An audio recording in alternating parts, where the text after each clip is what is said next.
All right. Welcome back, y'all. We're on Off the Menu Podcast, episode 43. 43. I'm going to be your host today. My name is Tay. I have my brothers and my co-host, P, Moose. Yeah. Yeah? Yeah. Man, Yeah. we got a lot of stuff to go through. I was going to look at him and say Spider-Man, and we have a very, very special guest, Pons Vora. Woo! CEO extraordinaire, bodybuilder, all-around fitness guru. We'll get into that. What's up? Episode 43, baby. Welcome back to the Off the Menu podcast. Dude, we got to switch seats if you're going to do that. No, it's like, I'm gassing you up. I'm doing a good. We try to have him do it. Remember to have a monologue? Yeah. Oh, dude. He fucked So bad. Every time I'm on there, you can't trust me. I know my position, okay? Oh, wait. Play it. So we have to do gunshots or anything? Let me... Silencer? The silencer. That's a silencer. yeah. Oh my God. How you doing, Pon? I'm doing good. How about you guys? I'm doing good. Oh, I'm doing Thank you for good. being here. Thank you for joining No, us. I was a privilege to be asked to be here. I was like, Really? I'm so honored. Yeah, I was so excited and really happy to hear from you guys. I think what you guys are doing is great. Oh, that's wow. great. Thank you. You know, it's kind of crazy because we were at Varley's this weekend for celebrating my birthday and hosting, but there were so many people there just calling me the podcast guy.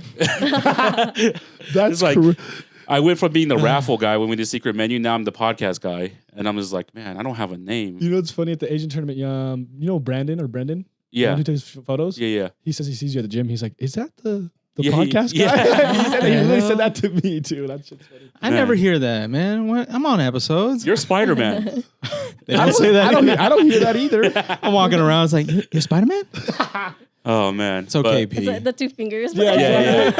It's just him, though. Yeah. There's no He's other like- Spider-Man. He's He's like in this. the mirror. every morning. Exactly, yeah. Hey, We gotta... His daily affirmations. We're gonna make you do that. We're gonna make you get in the Bro. picture. I have double mirrors, so you can just go like this. I'm down for that, but I'm gonna tell you guys this, okay? I got Spider-Man. Every time I look at the TV, I'm like, what the? Holy shit, that's me, bro. Damn. He's for reals. He got a PS5. I'm so Congratulations on happy. getting his PS5, and thank you to Maddie for making him a happy man. Yeah.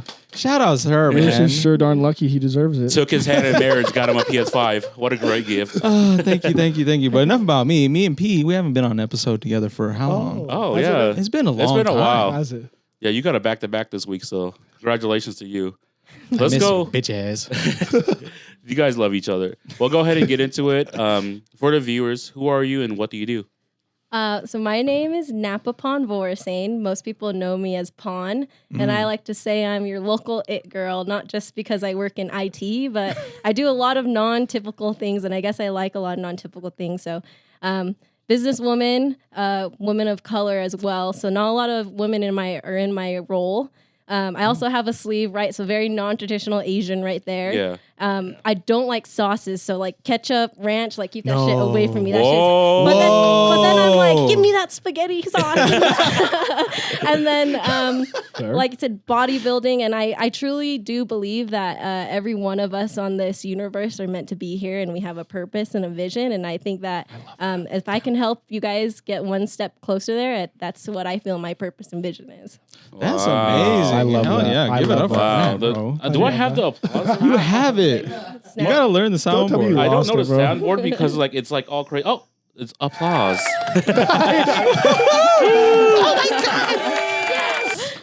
It's just That's tight. the one thing I don't understand about this board is that there's a missing page, so I don't Yeah. go to the next one. I always just stay on the gun ones because he has that preset for himself. It's his favorite one to use. So I just have to remember, go gun, skip page, applause. But that's amazing, though. It's like people Yeah. need to hear that more. It's beautiful. Honestly. Yeah, That was a whole chef special right there. Yeah, dude. go. Doing it early. Yeah. So that's a lot of accolades though behind you. And like what first got you into the career path you're in now? So I feel like we hear a lot of messages growing up, right? Like Nike says, just do it. If you've been in Hawaii before, they all say one speed.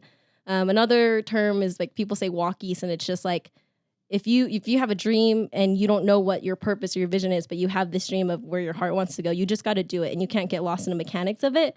And so my whole life I was an athlete, and I just wanted to play tennis. And I went to go play at the University of Hawaii, and I was studying biochem at the time. And the reason why is that everybody my whole life are like, hey, you know what? You got a nice smile. You should be a dentist. And I was like, oh, hell yeah, I'm gonna be a dentist. And after my like sixth semester of school, I was like, I think I was in a class and they were teaching me about like the side of the tooth that's touching the tongue. And I was like, okay, like everyone knows your tongue touches your tooth. Like, what do dentists need to know about this? And I kind of started asking myself the real hard questions, like, do you really want to be a dentist? Like, and then I was thinking and putting myself in the positions is like, damn, being a dentist takes like, I got to get a 4-year degree. Then I got to go to dental school and get another 4-year degree. Then I have to get a specialization and then a business degree. That's a lot of time in school. So after that, I was like, well, what do you want to do? And I was still on this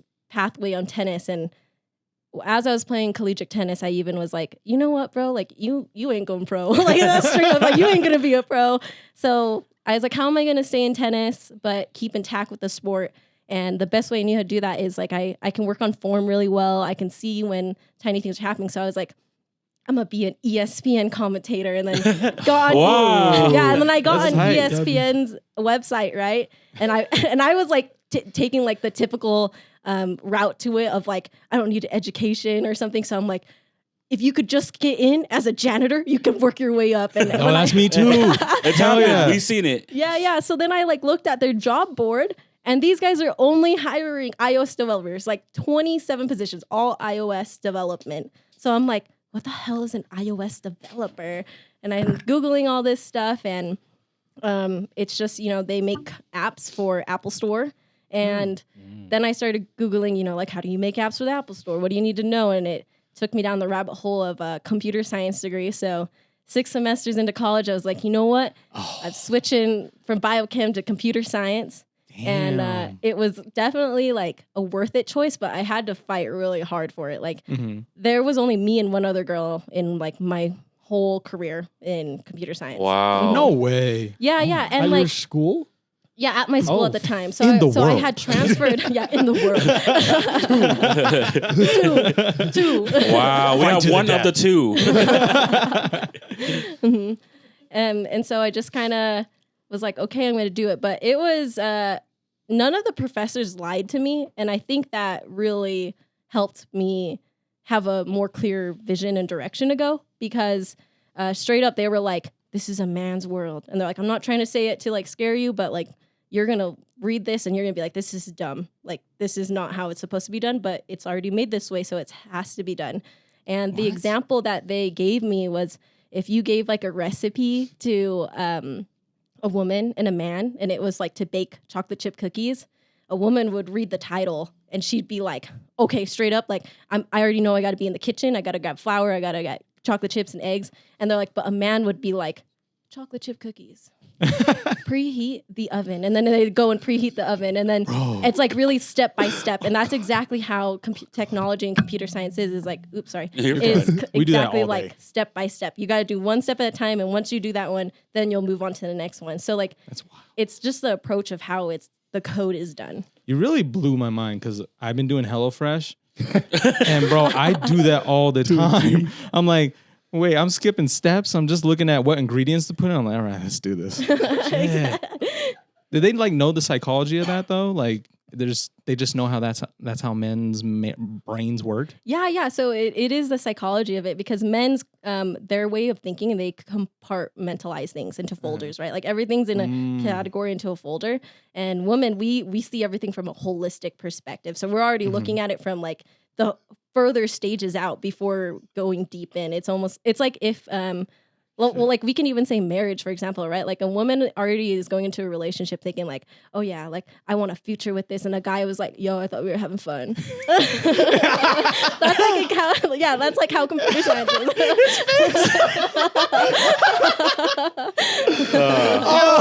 His face is crazy, bro.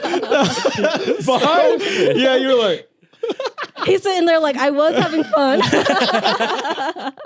like, I'm not having fun anymore.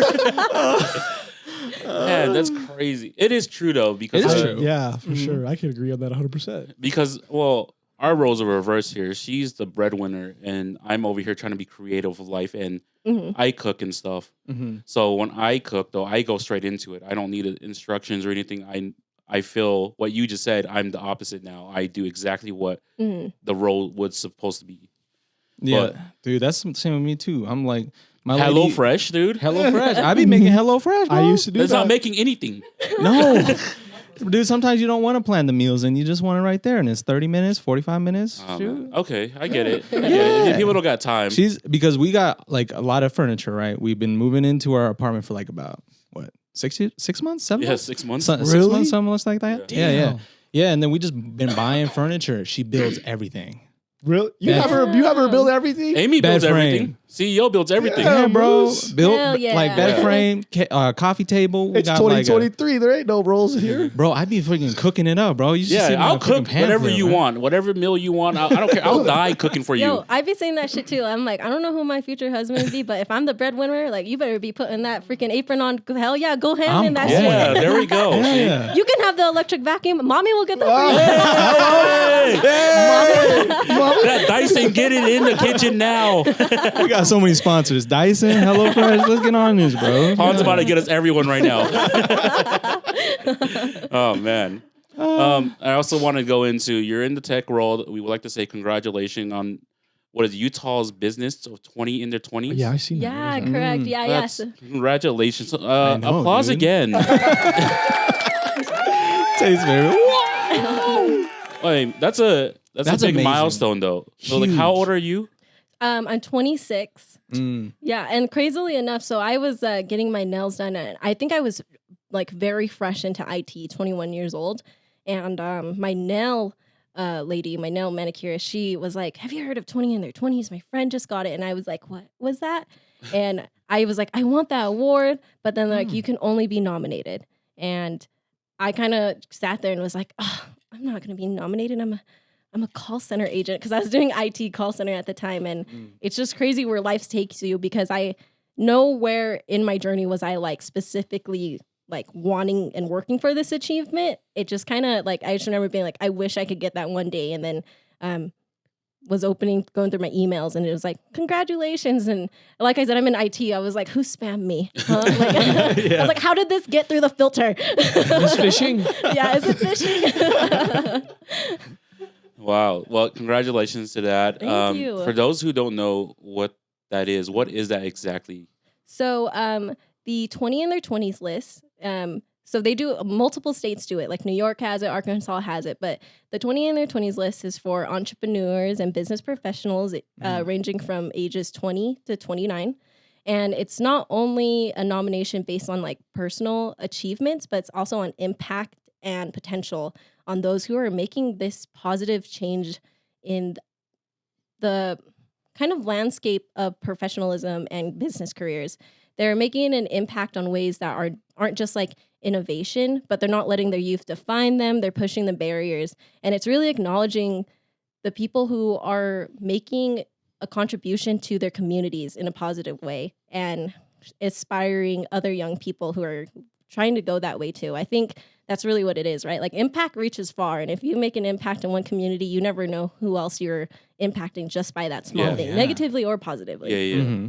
Wow. No, it's so true though, because once again, congratulations on that. It's just like doing the podcast, we've come to learn that the community is such a big thing in your world if you know how to handle it, and who you can be in front of other people. And you can walk outside and someone's gonna recognize you and be like, "Man, we love what you do," or what exactly 20 or 20, like you reached the whole state of Utah, and so people were able to see that, and we don't know who that could impact, right? And so keep doing what you're doing, because it's such a beautiful thing. It's amazing, especially. Thank you. So, Yeah, 20s, man. I think especially like not just the Asian community, but like specifically Southeast Asian community. Like we really need that representation and that like positive show to see that like the adversity that our parents face isn't just something that sticks with them. Like, we can face it too in our current day and age, and we can show the shift that can come positively from all of that.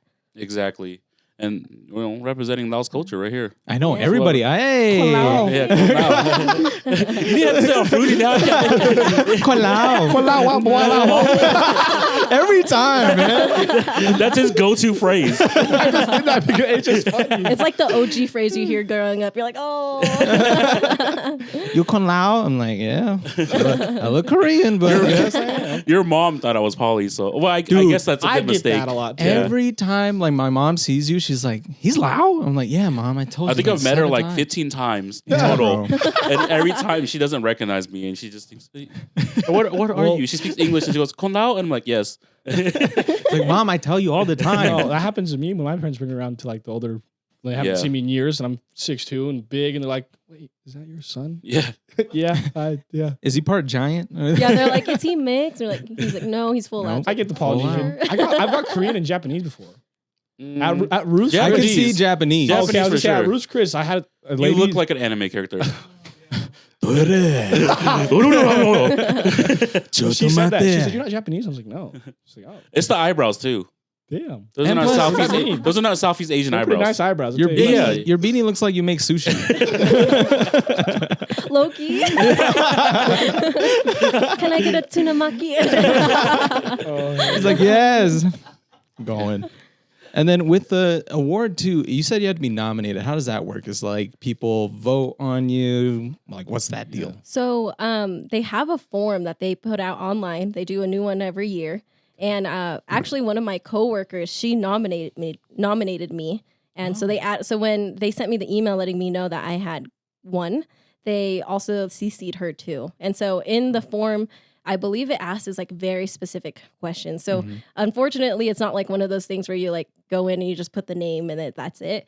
They say the name, the title. They want to know exactly what they've done. So you need to like they'll be like, how have they pushed the barriers in their youth? And you have to provide very specific examples.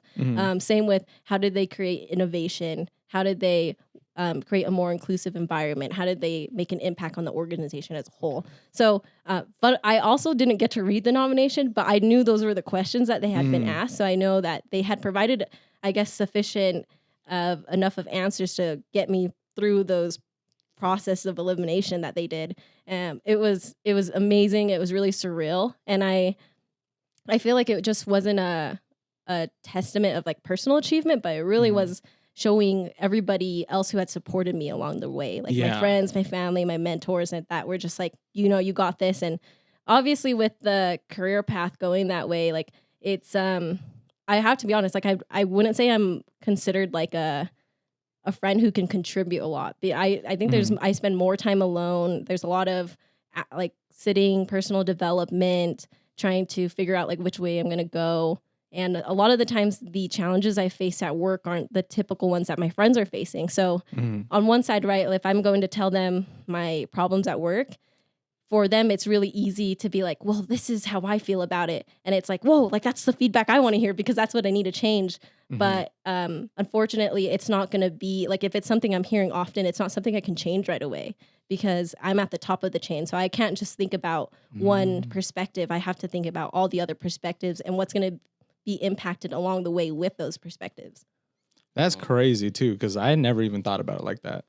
Would you say it's like it's hard? That's one of the challenges that come with it. Yeah, definitely. Especially, it sucks when people feel like they're not being heard, right? Like I think that's a big cause in what causes a lot of tension or escalations. People aren't feeling heard or understood.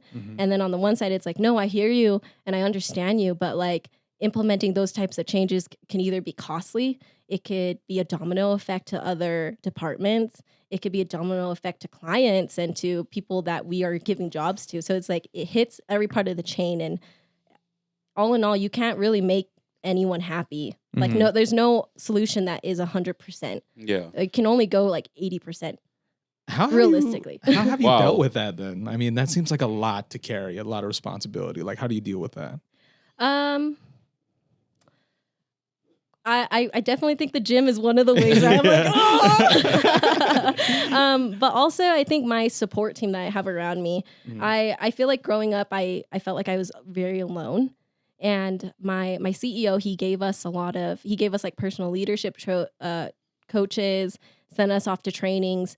And I noticed that a lot of those trainings that we went to weren't really like business oriented. Like none of the trainings are like, this is how you're going to be a better leader. This is how you're going to like change revenue. When you like get down to the nitty gritty of it. Like any success book that you read, any book that says that it's going to make you money, it comes down to having faith, belief in yourself, and knowing that it's going to take hard work. And I truly 100% believe that. Like if you actually have faith and belief in yourself, and not just like, yeah, I believe in myself, I can do it. Like actual blind faith in yourself and belief that you can do anything, and that anything that happens to you always works out. Like that is always going to happen to you. But if you are like in the, like just even a tiny shred of doubt where you're like, I don't know if I can do that, like it's not going to happen to you as fast. Like abundance and success comes from mindset. Like I always say people are a mind shift away from hitting the place where they want to be. It's just a mind shift away. Oh, 100%. I had to remind myself that all the time. Like sometimes I've been getting down on myself, especially like we're trying to lose weight this year. And then like I tell myself all the time, it's like, you fat as hell, man. But then I've been getting in the mode of saying, it's like, you're gonna get skinny, bro. You're gonna be looking different good. ways Man. to speak to yourself. Yeah, you gotta No, do for that. real. Yeah. You really do. It is true. Once I started noticing a little bit of weight loss, then I just went full force. I went to the gym every day, started dieting, started doing everything correctly. Now I officially dropped under 320, which Hell I haven't yeah. been in like 6 years. So Go for it, Yeah. dog. Damn, that's a long time. yeah, 6 Yeah. years. Probably that was probably the last time I weighed myself, and I was like, you know. Yeah. What But about when we went to Japan? You're looking pretty good in Japan. I do. It's crazy because I think I look better now than when I was in Japan. Because like at that point of time, I wasn't working out yet. So my body was still all flabby and stuff. Like now I have a chest. Now my arms are starting to come in. Like my back's starting to come in. So it's like now I'm starting to notice more noticeable things about my body, and now I understand myself. I was like used to tell myself like I'm a big bone guy, whatever. I'm gonna be big for the rest of my life, and it's true. You can still be big bone, but you can also just be just a big strong guy too. And then so now I understand what I can do in the gym. I love that. Yeah. Tossing weight. Yeah, I'm not even tossing weight. I'm just in there doing like little baby weights and stuff right now. But that's all you need to do. Like You just gotta keep. you just gotta be going. consistent and make yourself want to go. So like now I tell myself, hey, if I'm gonna sit around and do nothing, go to the gym, knock that hour out, and that will make a difference in your day. And it's totally true. No, straight up. That's like exactly how you said it. It makes a difference every day. Like, I mean, you can ask anybody who goes to the gym, right? Anybody who says they don't want to go to the gym and goes to the gym, they're not going to come out afterwards being like, yeah, that fucking sucked. Like, they're like, everyone's coming out feeling like good. They're like, yo, look at this line right here. And you're like, okay, I see you. Man. But let's go ahead and get into it. So you also were in the tech world. You are in the tech world, but you also do bodybuilding on the side. How did you get into it? And like, what was your inspiration going into it? Okay, well, I wish I could say there was like a really cool story of like, oh, this is how I got here and I was inspired. If I'm being completely honest, it was my ego. Hey, that's inspiration on its own though. I respect that. It was definitely an ego thing. So me and my best friend, we had been hitting the gym consistently since we were juniors in high school. So ever since high school all the way into my college career and afterwards, I was going to the gym. It's always been a part of my everyday. And but we didn't have any formal education, right? Like we knew all the moves, but we didn't know how to build a plan. We didn't know what exercises were good. And so we were following fitness influencers' workouts. And the influencer that we were super into at the time, she dropped a post and she said, I just did my first show. I took the overall and first in my class. And I was like, what the fuck? Like, oh, sorry. Can I like? No, yeah. Okay. You're totally fine. You kidding me? Just gotta make sure. Yeah, you're fine. But I was like, what the heck? Like she did that. I could do that. And my best friend was like, yeah, we could do that. And since she like said that, I was like, no, like for real, we could do that. She's like, no, yeah, I think we can for real do that. And I instantly like started messaging one of my other friends that I knew was bodybuilding. I was like, hey, I need a coach. This is what I'm looking for in a coach because I didn't want, bodybuilding has a lot to do with genetics, right? Yeah. And so I was like, I don't want a coach who just coaches white girls. I don't want a coach that just coaches like Latina girls, right? Like that's a different genetic code. Yeah. I was like, I need a coach who works with Asian women. And so I got connected with my current coach, Ashford Muscle on Instagram. Shout out to Ashford. Shout out. Shout out to Ash. And that's kind of what got me there is that I was really hungry for it my first time. Like I remember being like, yeah, like I bet you there's so much muscle under this. I've been working out for years. And then like after going through my first show and everything, I was like, damn, I've been working out wrong my whole life. I was like, it was crazy. My first show, I like bulked up to I think 130 pounds, and when I cut, I was under 100 pounds. It was like 80 pounds. Holy shit. Yeah, like stick skinny. And then my second show, I bulked back up to close to I think I went just over 130, like 135, and then cut and was still under 100, like 90 pounds. And then my last show went up to 138. And then got down to like 100 pounds. That's but wild. even just in the photos, they look so crazy different. Like, there are times when I see it. Well, I guess like when I'm cutting for the show, right, and I'm seeing it, I'm like, damn, dude, like you look hella good. But then like after the show, like, so my last show was in August. So if I go like look at my photos now, I'm like, bro, like you're so tiny, man. Like, I was like, that looks like a freaking like bean sprout on your arm.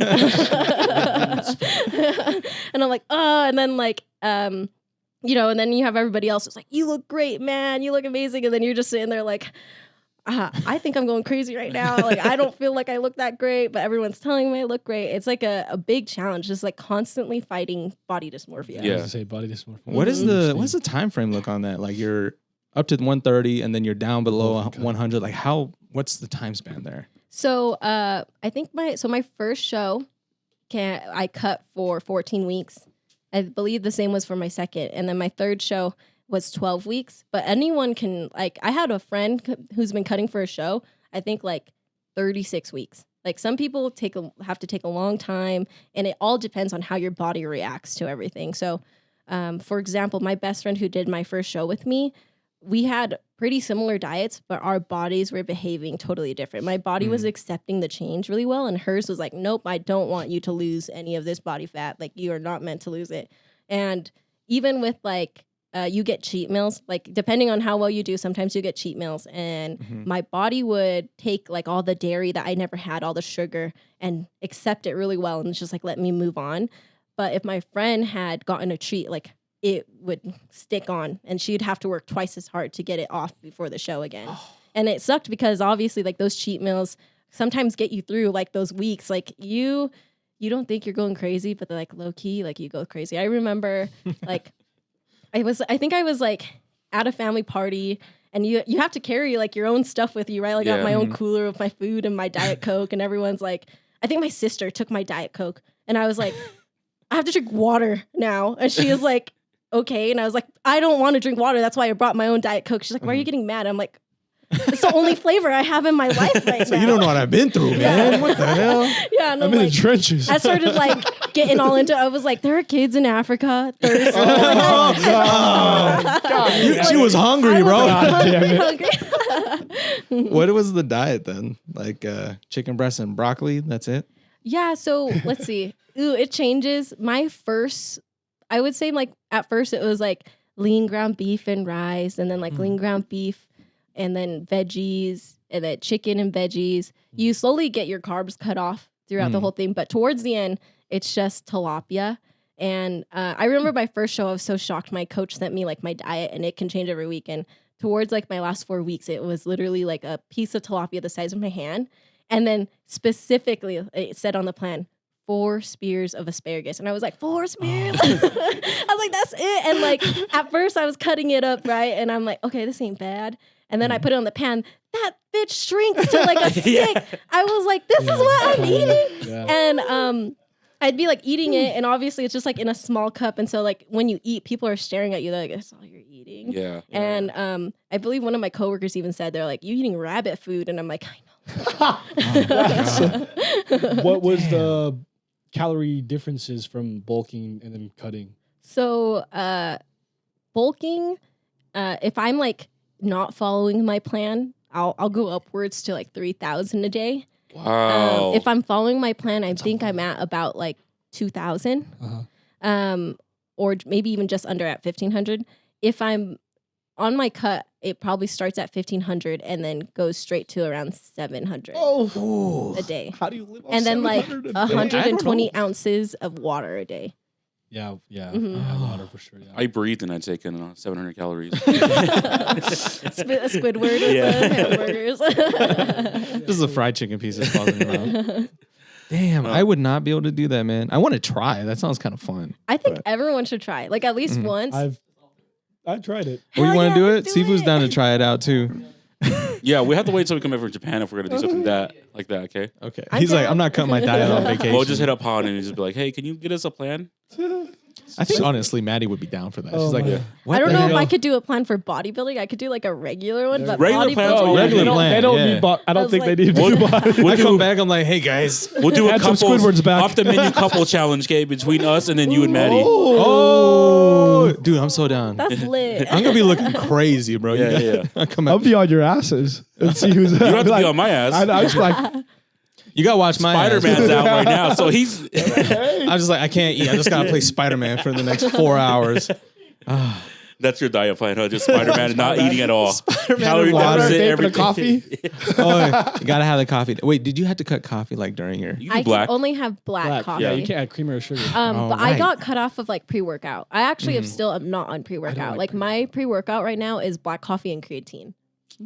Oh, Not bad. Black coffee will do it I don't. though. Yeah, I don't do Yeah. pre-workout, so I've actually never tried pre-workout because I just usually just wake up, go to the gym, and Perfect. I have That's good. I If you have don't enough need- energy. If you don't need pre-workout to work out, bro, yeah, don't like. There's. I don't. You know. Pre-workout made me feel like a crackhead. Yeah. Like the It just- Really? Yeah. I remember like the first time I took it, and my best friend, she was used to taking it, Mhm. and she was like, "It's gonna make you feel a little zingy." Like just that's all she said. a little. My whole like literally the whole time I was like, "Bro," You're like no. I'm like, bro, I you're don't know have why. little Like my nose was tingly, my ears. Yeah. I kept like touching myself. I was like, those- I feel like I was like, "Are you sure you didn't give me a drug?" I was like, "Is this fentanyl?" Like I was like getting all worked up, and she's like, "It's pre-workout. It's gummy worm flavored." I'm like, it's good. And that's all she could. Oh, no, no. You make me want to try pre-workout, dude. What the hell? I don't know. I wanted to ask, how do you stay consistent? Like, is it just a personal thing that you have with yourself? Or do you have people? I mean, of course, like you said, you have a team, but like, how do you stay so consistent with because it's brutal. I know it's brutal. I think one thing, like when I think of it in a holistic point of view, it's kind of like, do you guys know who Liver King is? Yeah. Oh, So like my he's God. very big on like my ancestors brought me here. They Yeah. worked hard for this. Like this is what I can do to show them I appreciate the body. And that I believe in that perspective as well. Like I really think that it should be a privilege that we can move our bodies. And when you think of exercise, I feel like people get really like unexcited about it because they're like, oh, I have to do all this work. It's going to make me tired. But when you think about what it does for you long term, right? Like your muscles are what carries you into your older life. Like that's what's going to carry you to run around with your kids and your grandkids and let you do all those fun activities with your family. And so that's one thing that helps me. And another thing is like no one can do the cardio for you. No one can make the meal plans for you. Yeah. As much as I'm in like technology, unfortunately, I can't like automate my workflow for my workout. I can't have AI make my meal plan or something like that. Soon coming. Soon coming, possibly. Give me 50% of your profits if you do that. Oh shoot! But like nobody else can do it for you but you. And when it comes down to like, am I going to do this for myself? I always tell people like make it simple. Keep it easy, because if you get lost in mechanics, you're making excuses for yourself. Like one thing I always hear is like, well, it's so hard to season my food. Bro, like seasonings don't account for like any type of like calorie. If you're drinking water, like you're straight. Like don't get too caught up in the mechanics. And I feel like that's what we do a lot as adults is like we get stuck in these mechanics. But if you think about how kids look at things, like a kid will build a tower and then it'll fall over and they're not even upset. They're like, I'm gonna try a different way. And that's how you should really look at it, is like if you believe in yourself, you're gonna make sure you get it done no matter what, because nobody else is gonna do it but you. And if you get stuck in the mechanics, you're just gonna keep doing it the same way and not find a way that works for you. Oh man, that's beautiful. Beautifully said. Albert Einstein, insanity. That's we can learn a lot from kids, honestly. When you think about it. how Oh, they do yeah. things, it's Yeah. weird. Just don't overthink it. It sounds like just gratification, delayed gratification. Like you know what's coming after the fact of you working out. It's like that's enough for me. Yeah. It's just enough I feel like it's like exercise, working out, bodybuilding, whatever you do to get that going. It's like it's not just a physical transformation. I feel like people get caught in this physical transformation, but they forget that like it's way bigger than that. It's it's an emotional transformation. Yeah. It's a spiritual transformation. You like, especially when you're hungry or you don't know what's stopping you, you should be, instead of like giving up and thinking like, why am I not getting there? You should be asking yourself the hard questions. Like any time in your life where you can ask yourself the hard questions, like you're on the right path, right? Because nobody else is going to sit there and hammer you like that. Like your parents can hammer you like that. It's not going to make you want to do it. Like you have to want to do it yourself. And it doesn't matter how anybody else says it. You just got to want it yourself. And it's so worth it. Any type of investment in yourself is always worth it. That's true. You're your biggest critic and also your biggest enemy at the same time. So you have to just take that all and understand that they may be yourself, maybe your enemy, but then they're also going to take you further that no one else can, right? And you got to love yourself throughout the process too. Like be hard on yourself, be real with yourself, but then all at the same time, just appreciate yourself at the same time. Yeah, you got to give yourself that grace and enough to like actually understand like, this is an excuse. Like I did well here, but this is how I can be like better. And I feel like that's a big thing for not just like working out, but like entrepreneurs, everything. It's like you work hard, like, and you got to give yourself grace. And sometimes you got to say like, yeah, it sucked, but how can I make it like suck less? And that's how you build that agility to adapt and grow and keep pushing your thinking. Oh, most definitely. Man, this whole episode, we're about to. Can you write a book? I know. I was like literally processing the way to like, walk, the way she walks, like the way you walk, the way you walk in life is like it's just how you like you explained it. It's not just a workout; it's how you attack your business, attack your friends, attack family. And I'm not saying attack, but like how you treat every scenario and situations like the same way, but you do it in your own way. And I think that's fucking cool. So, yeah. You're not writing our book. Oh, no. I'm illiterate, so don't do that. We're actually all three illiterate. Hey, we're not writing the book. Okay? We're still somewhat. What is the word?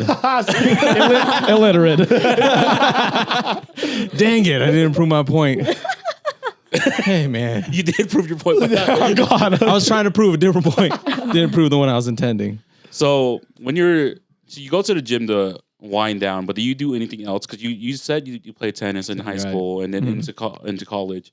Do you still play tennis now? Do you do other things that other than the tech stuff and the bodybuilding stuff? What do you like to do? Yeah, I love a lot of active activities. So I do still play tennis from time to time. Unfortunately, not as good as a player as I used to be. I play a lot of pickleball. I go rock climbing. I like to rollerblade around Liberty Park, but I'm not the girl with the speaker. I look like I just keep going and I just go and go and go. I like hiking, and I don't know. I've been used to doing stuff like that even when I was younger. My parents didn't have like cable or internet, so it's like I was always at school. And when I was running like track and field, and then that's how I got into the gym. Is that they're like, if you want to build your strength to run faster, you gotta lift. And then I kept telling them like no, because my dad was like, you don't want to lift, like that's gonna be really hard on your joints. And I was like, I don't know. And then they were like, no, if you do it correctly, it's gonna change your performance. And sure enough, like my performance was crazy. And then I was always used to like outside as a kid, playing kickball, getting into kind of funny situations, like always running to some sort of different park. I got hurt a lot. Like I think I sprained my ankle one time. I just went to a skate park randomly. My dad was like, bro, like what did I tell you? But yeah, just always like into that stuff. But definitely I would say pickleball is a big thing right now. Dude, pickleball's getting huge. It is. I am blown away on how big that sport is. There's literally a big ass court where on like 78th and Redwood they built instead of like by the Target. It was a Target. Oh, is it the Pickler? Yes, the Pickler. The Pickler? Yeah. Look, it's literally called the Pickler. Sounds like a supervillain. It's like a pickleball membership. And it's like $10 a month. You can like go to classes. Yeah. No way. Pickleball's fun. It's like that is my shit, bro. Oh my Tennis God. is way too hard. I'm not that quick. Yeah, tennis is like you need a lot of years to like adapt and change. But like pickleball, anybody can pickle it. Anybody can pick it up. That's why it's fun. It's like I feel like people can learn it in like 5 minutes. 5 minutes, and then it's like you and your friends are smacking it at each other. It's just a bigger ping pong, basically. Yeah, like it really is. Really? If you know how to play tennis, you can play pickleball. Oh yeah, I played 2 years in high school. Really? Yeah. Pickleball? No. Oh, tennis. tennis. Actually played tennis. I was like, they had that. Tate started. Getting No, in there. I played that. I did wrestling. I did football. Okay. all in high Damn, I school. know you did all those. Yeah. I remember. I thought you were a then- I know degenerate. Tate did. Typical Southeast Football. Asian parents, or it's just Asian parents, you can't do this. You have to come home and do your duties at home. You got to take care of your brothers, sisters. You got to clean the house, And so I got taken all the sports early, so didn't really get to have too much Lucky time. enough, in I them. was the youngest one. Me too. I was about to say- everything. See, I got to do exactly. everything. Vanessa, shout out to Vanessa. She does our editing and stuff. My little sister, she's the one that helped us get Pawn on, but she's the baby in our family, and she got everything. Yeah. Yeah, she did volleyball. Volleyball, Right? violin, piano, guitar, wow. whatever she wanted to do. My dad was like, "Go ahead, do it." I I'm didn't over here know like washing dishes, Dang. making rice, learning how to cook. Yeah. So And I did all the stuff. Just the way Musa. Wow. wow. Dude, I didn't know she did all that shit. Shout out Nessie. Yeah, Yeah. she literally Yeah. she's literally does everything. The only thing that's wrong about her is that she's always injured. Oh, Dude, I think that's the He's like youngest wrong thing. about her. Bro. I got hurt a lot. I got hurt a lot too. My grandma even said it to me because we would always go longboarding, and then like 1 out of 5 times I would come back with something, and then my grandma's like, "Moo is always the one to get hurt. Moo always that." That's how- Is it the youngest siblings? It has to be the youngest one because the Yeah, oldest bro. ones we don't get injured like that. I've never gotten injured. Yeah, you're the youngest. I'm the youngest daughter, the youngest cousin, the youngest grandchild. Well, this is because you're badass, bro. It's not the same. But my dad played college football for Yep. Weber State, and so like growing up, I remember for my matches, he'd like leave me voicemails and he'd be like, "Make sure to stretch your calf." He's like, "You have that calf," and I'm like, "What calf?" I'm like, "What does my calf have?" You have my calf. And then it happened. Wasn't he a kicker? Yeah, my dad Yeah, was your dad. I a remember talking- kicker. I remember talking to He your also dad was a a lot wide about that. receiver, but my dad was like crazy athletic, shorter than me Yeah, now he's because of tiny. his disease. But he played for so he came to America in the 80s, and it's funny, we went back up in Morgan, that's where they're from. And jeez. we were sitting there talking, and somebody was like, "Have you ever heard how your dad joined the football team?" And I'm like, "No, how?" I And want to hear this actually. and they're like, "So your dad would go sit with the sponsors on the bleachers and eat an apple, and he'd watch the football team play." And at the time, my dad had never seen American football. He only played soccer. And so he had just come from Laos, and they were just sitting watching, and he's just watching them struggle. And he looks at the sponsor and he tells them, "I can kick better than them. I can kick the whole football field." The field. How And- old was he at this time? So he was like 18, 19. Damn, Wow. young. Okay, he So- came pretty young. Badass. Yeah. Yeah, and they're like, "No, you can't, Tom. No, you can't." And he's like, "No, I can." And then that was happening from day to day. And then finally, my dad said it again, and they're like, "You know what, Tom? Like, let's prove it." And so they walk off the bleachers and go straight into the field.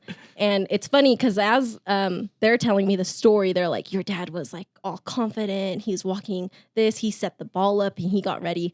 And my dad, he's sitting there and he was like, I was like, "Damn it, they're making me prove my point. I don't know if I'm gonna." Oh, So it was also cool to hear him say that because it was like, okay, he's human. reality kid in real Yeah, quick. reality. He's like, He's like, "Damn, It's no a more little far. gaslighting." Yeah, but he feels kicked pretty the long. whole, Yeah. he kicked the whole field. He did. Damn. And yeah, so he Golly. played for them, kicked the whole field.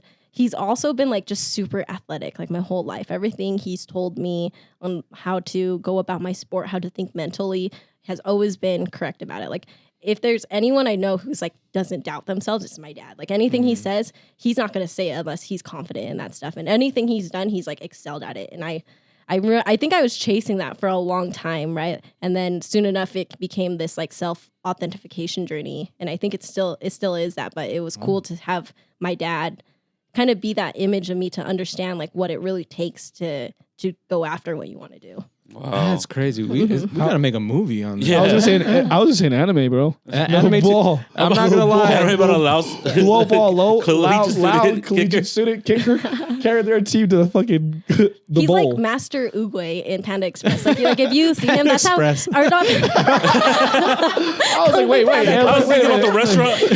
sorry, I got orange chicken on my mind. Master Uguay's in the back. He's like, "What do you want?" But yeah, that's like sick. when I think of my dad, like, or I'll like even send you guys a picture of how he looks now and like compare it to him. They look the same. They have like their little his disease makes his like back arch a little bit. But he's so short. I'm like 5'2", and he's 4'8". Yeah. What's his actual height? Dude. Like, what was his 4'8"? height when he was in college? He's like 5'4" in college. Okay. That's Yeah, crazy. dang. Yeah. I know your dad. Yeah. So Yeah, yeah. I've seen Yeah. Man, that's crazy though. To hear your story about your dad as well, it's just like I go back and think about like my dad teaching me stuff, and your goal as a son is to always want to beat your hero, right? Like, so for me, it was like I need to beat my dad at anything that he's good at. So video games, I had to learn to be better at. The only thing I wasn't good at was skateboarding because I was too scared to like push on the skateboard. Like I did learn eventually, but I was like, you know what, I'm not gonna do this. I think that was the one thing that would have injured me, but it ended up being basketball. So when I only learned to play basketball because we would go play basketball. Him, and my little brother. So yeah, it's true. Like whatever you should take whatever your parents are going to teach you. Just take with everything they have because they know what they're talking about. It comes from a good place too. Yeah. Like, it really does. It really comes from. I never believed my dad skateboarded ever until we moved. Wow. Oh, my bad. We came back and we actually met the guy that he kept telling us stories about. And he taught this guy how to skateboard, and it ended up being his best friend for life. And we had him on the podcast, and it was a full circle moment for me because I only heard these stories growing up, and to hear it from someone that was actually there was amazing. I was like, okay, so he was actually really telling the truth about it. Like I didn't believe him. Yeah. Like your ass ain't skating. I was like, you didn't ollie. He's like, I used to ollie stairs. Yeah, he's like, I ollied a full king size mattress. I'm like, bro, I can't even fit across a full king size mattress. You're not ollieing that. And then like he came on the podcast and he was like, yeah, he used to do all that crazy stuff. He would make all of them line up and there'd be like 3 guys and he would ollie them. No. That is nuts. No, yeah, and it's crazy too because like you said, like you grow up seeing your heroes, your mom and dad do all this stuff, and you definitely forget that. Or like at least one day it just clicks that like they're going through life at the same pace as you. Like it's all new for them. And so the fact that they're like sitting and spitting this knowledge to you, you're like, what the hell? Yeah. That's crazy. You got that in 40 years of life. Yeah, exactly. And like in a way I idolize my mom because she learned how to speak loud later in life. Like my grandparents are pretty much Americanized and they like my grandma moved here in the 70s, got her degree out of Slick and started working in a career at L3 Communications her whole life. And like from between here and Ohio, there was a choice to move here or there. And my mom ended up being born in Ohio and moving here and lived just the American lifestyle, like no louse at all. Didn't know how to cook or anything. And then she had 4 kids and she picked up everything later in life. Wow. Yeah. I would not know. Like meeting your mom at Nessie's house that one time, like I would have never thought that. Yeah. I was like, she like sounds like she's known it her whole life. Yeah, exactly. I know. I And thought the same thing. yeah, it's like in a way I idolize what they did in life because I only learned how to do stuff because of them. I only learned how to cook or cook better than my mom because I always felt like I could. And it would always push me to be better, right? So I learned recipes. I learned how to do stuff all because of how my parents raised me. And, congratulations to them for raising me because, they got something on Thanksgiving. Yeah. It makes sense. They're like, I'm so glad we made him do chores the second he got Because now home. he has Thanksgiving dinner ready for us. Now I have to host Thanksgiving every year. It's like what you said. The women think Yeah. the whole scenario. It's like when he's 20, he's going to be cooking for us. I'm going to teach him how to make instant ramen now so he can make green bean casserole later. It's true. I end up having to do that. Yeah. Well, my But it was mom- crazy. I didn't even make ramen and stuff. I wasn't allowed to touch microwavable food until I was like 10. Really? Yeah, but that's because still pretty young. Like yeah. that's really good still. So like at the age of 5, I was already cooking sticky rice, chicken, eggs, and all this Hell stuff yeah. because they made sure that I knew what I was doing in the kitchen. So if they were gone on a 16-hour shift, that I would be able to handle whatever's good. Yeah, make sure you can survive. I left the hot pocket in the oven for fucking 14 hours one time. You're telling Whoa. me I put a burrito in the microwave for like 8 minutes. It burnt up. My dad was pissed because he was sleeping for work. Yeah. He was so mad. I'm like, I'm hungry. You sleep, mom's gone. 8 minutes? No, man. I fell asleep, woke up at 3 a.m. and I was like, what's that smell? And it just, I opened the oven, and it's just a black hot pocket. And I was like, you know what? This is why I just cook, so I don't have to microwave or put stuff in the oven. because then I would just forget it. But if I'm sitting there like cooking on making stir fry or something, I'm like, I'm not gonna leave it. You know, but if I got to microwave something for 3 minutes, I'm gonna leave it, and then I forgot about it. Dang. Do you guys know? Yeah, Nina and Austin, they were both on your. Yeah. Yeah, so we were like childhood besties too, and we'd always hang out at their house. And one time, her like mom and stepdad left, and they had a car in the backyard, and we were doing some crazy stuff. Like we were microwaving eggs. We were even putting the eggs on the car, like because we were like, do they really cook when it's hot? So like we were like cracking them, and we'd be like, let's leave it for like an hour or two. No.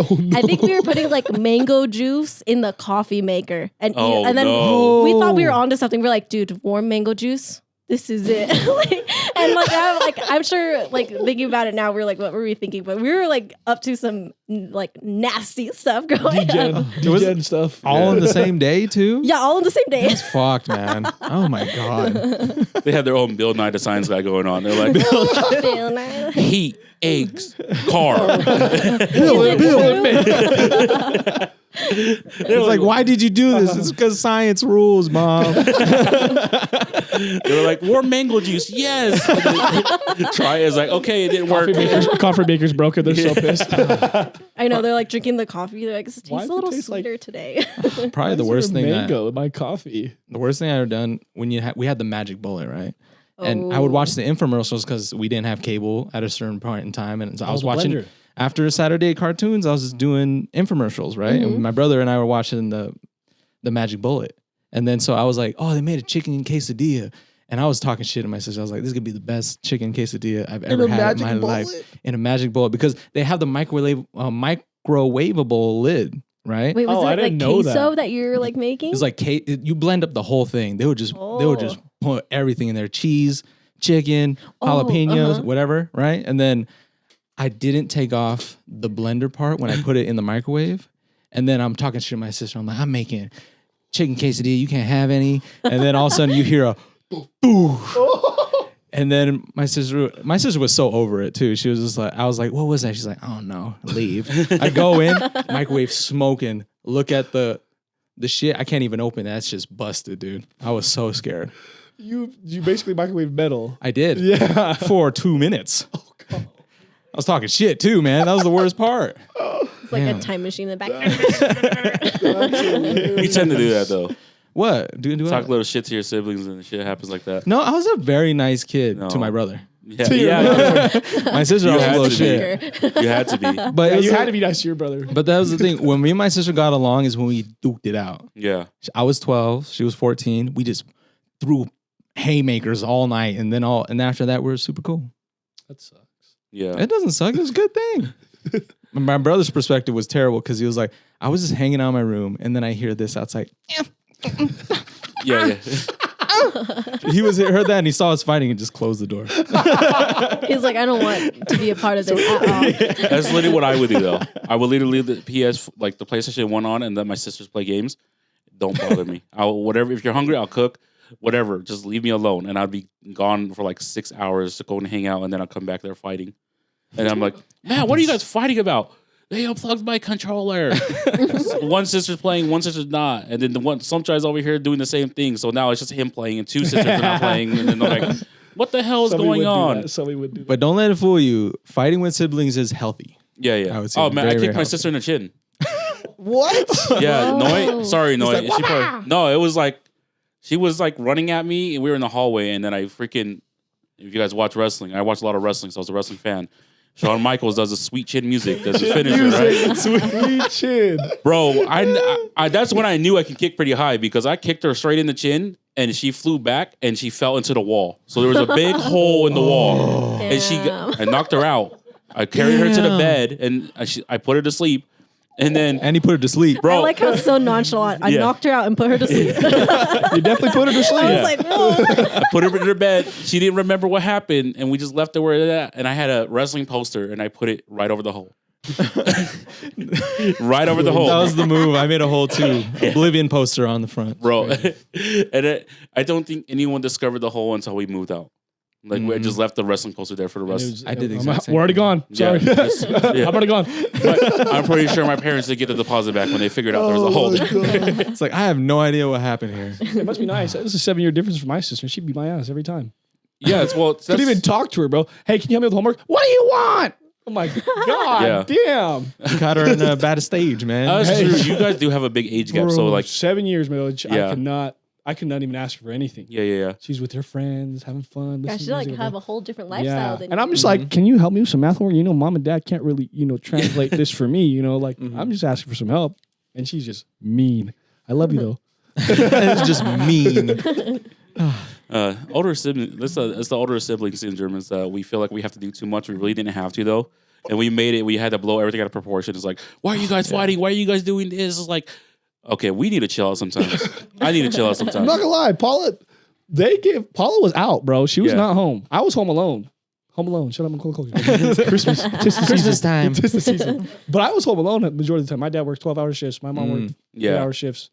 I come home. So we all lived. We all lived it. It's all very similar. Like first or second generation immigrant families. You know, we all kind of had the same path and the same life growing up, and we kind of just chose how to do things. But we are in the last about 5 minutes of it. This is where we open the floor. If you have any questions for us, or we can go into your chef special. You know, what are you? We can even talk about if you're doing anything coming up, like in future shows, or if you have any, if you'd like to help people. You know. Well, let's see. I am I nationally qualified for a show, which just means like if I go to that show and I place, I can become a pro in bodybuilding. Oh. But I'm a year out from competing in that show, so I'm a big bulk right now. Yeah, there we go. Eating good. Having a couple drinks here and there, you know. Just winding down Winding down. before the real shit happens. And then other than that, like at work, we're really pushing towards making a difference and finding a new niche. And right now, we're trying to make a big impact on changing people's lives, right? So we offer temporary jobs at places like Sephora, Lifetime, Wayfair, some of our clients. And we just want to make a difference, right? You never know who's tough out of luck right now, and they just need that one job to make a difference. Yeah. And recently, we actually got to work with people who had been incarcerated for 30 years. And they came and spoke with us and sat down and we're talking about the struggles that they went through. And it was crazy to hear it because ultimately, like walking into it, a lot of people are automatically judging, right? They're like, I don't want to sit in the room with these type of people. But then in their perspective, they're like scanning the room too. Like, where is it safe to sit? Who am I safe to sit with? And it was amazing to hear their perspective, especially that like one, they haven't been in the workforce for 30 years. So like it's completely changed. They're older. One of them even said that they're like, when I went into prison, phones were bricks and now it's this like tiny dumb thing that I want to throw at the wall. And they're all incredibly smart. Like some of them were computer or product engineers, financial accountants. And I remember one of them looked at me because I was the youngest in the room and they said the difference between me and you was one decision. And I think that will always stick with me. So the difference between you and somebody else can be one decision and a mind shift away. So Wow.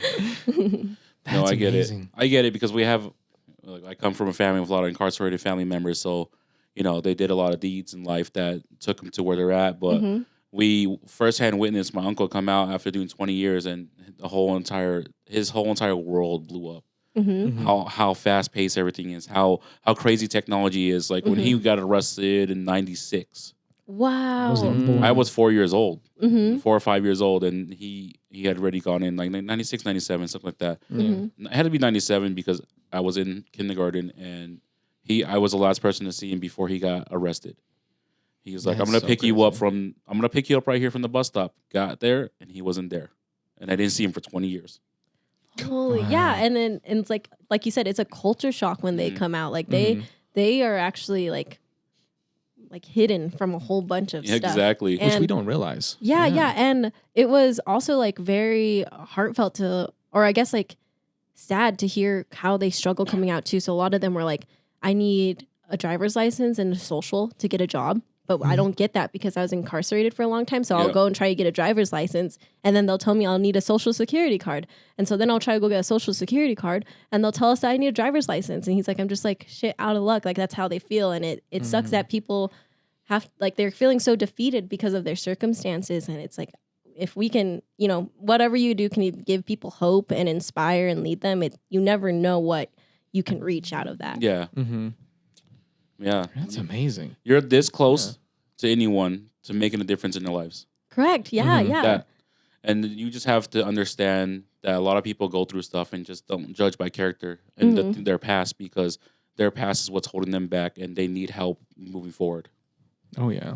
Yeah, yeah. And I like recently learned, I did this training and they told me that a lot of the things we go through in life is just a repeated pattern of something that we've learned in our first 7 years of life. So like your first 7 years of life are like your most impactful times, and how your family and what people say to you often is when you decide in those moments, like if you still have a voice, if you can still make an impact, if you still make an influence. So like if you're sitting here and you're like, I don't know how I'm going to make a vision impact or a voice, it's like, go look back at those 7 years and don't just be like self-aware, but actually figure out like what you're going to do to heal from it so that you can push your purpose and your vision into the world, because all of us have that influence and we all can make a difference. Like we're all souls meant to be here.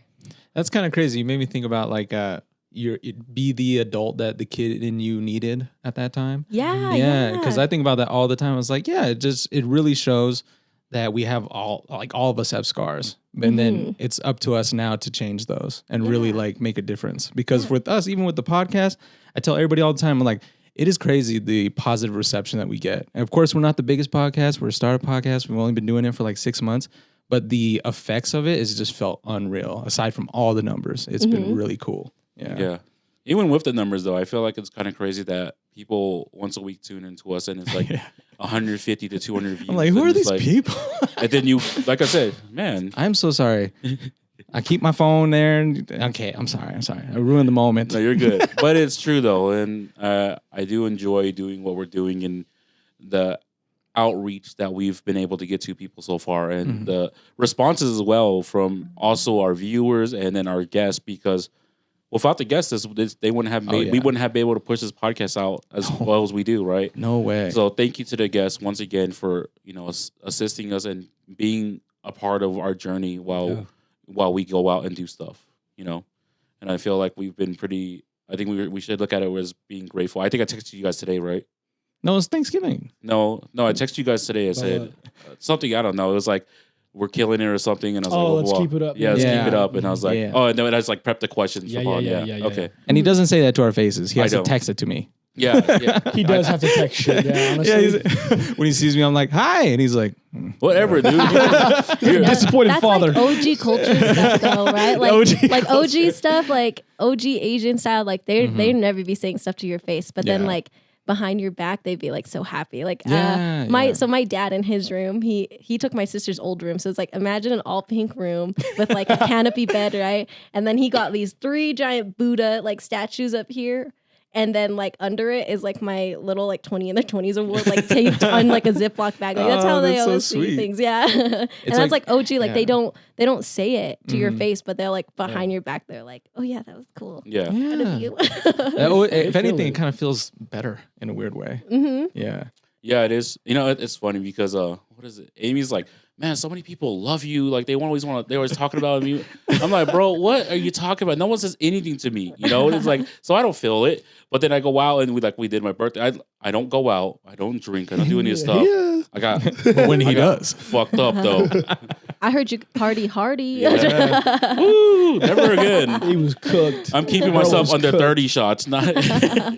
Dang. anything over anything 30? over 30. I'm not taking I'm not anymore. taking more than 10. I know. I was like, for real, I'd be taking 2, especially like after my shows, like when they dry us out. Yeah. I'll take like 1 shot and I'll be sitting there like happy. Yeah. It's like, I earned this shit, man. Where's the pizza? and I am a bigger guy, so the initial process of me to get drunk is much harder than a lot of other people, right? So I'll be 15 shots in and don't feel anything. Whoa. I actually didn't really feel anything until I sat down. And then that's where everything hit me at once. I was like, I knew I was drunk, but then when I sat down here, I was like, everything's going to come up. Give me a bag. Dude. They ran and got me a bag. I threw up in his pan. I was like, take it, whatever. Don't look at me here. It's my birthday. I'm the birthday boy. And Like, it's my birthday. People want me to get drunk because I do. don't drink. And so the fact that I even took that many shots outside of like our wedding, because that's the most I've ever drank outside of the wedding. Man. Yeah. He was. That's what he you were saying earlier cooked. too. Yeah, dude. I was That counting day. them too. I remember at one point I had 10 shot glasses in front of me because if you can ask anyone that night, it's like, hey, you want a shot? I'm like, I have one coming. And it just kept coming and coming and coming. And he chugged a bottle too. Yeah. Yeah, bro. That was prime day because I didn't get drunk that night. No, I thought you chugged the one at your wedding too. No. I didn't chug at the wedding. swear to God. Dude, I chugged I the mean, he put 5-10 shots in one cup. I chugged it. anyway. How many cups did I drink that were pretty much full? That is crazy. That is 10-ounce what cups, happened. Mhm. right? And Yeah. pretty much most of them like maybe 8 or 9 ounces. Oh my god.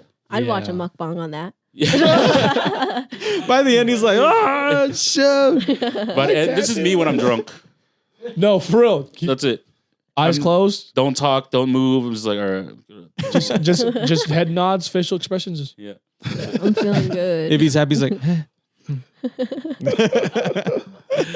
Oh man. Well, we're at the end of it all.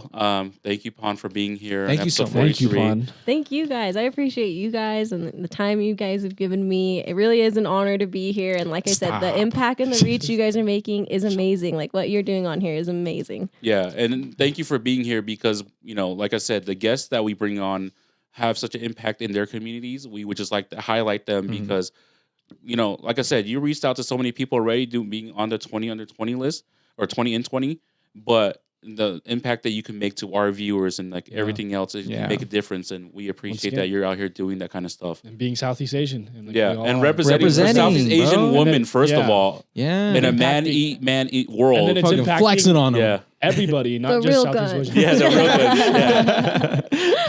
Yeah. But like I said, we have a segment here. This will be the chef special. If you have any free game or advice to our viewers, what would you like to say to them? I think I'll keep with the theme and the notion that if you have faith and belief in yourself, it'll never steer your heart the wrong way. And you just got to work hard. Nothing is easy. So choose your hard, have faith and belief in yourself, and you'll get to the right place you need to be. Yeah. Easy come, easy goes. Remember that. Beautiful. So, Earn, not given. yep. Mm. There we go. Give yourself a reason or give yourself an excuse. All right. We're Like- not putting more stuff on the shirts. Like, why aren't you making sushi right now? But that is episode 43 of the Off the Menu podcast. Thank you guys for tuning in. Peace. Be excellent, beautiful, be yourself. I miss hearing that. See y'all December 2nd. December on Saturday. 2nd. Arm bounce. Be there. Be Arm. square. I'll see Follow us on y'all. social media to get updates on where we're going to be at. Hello. Peace, y'all. Peace. Be outside.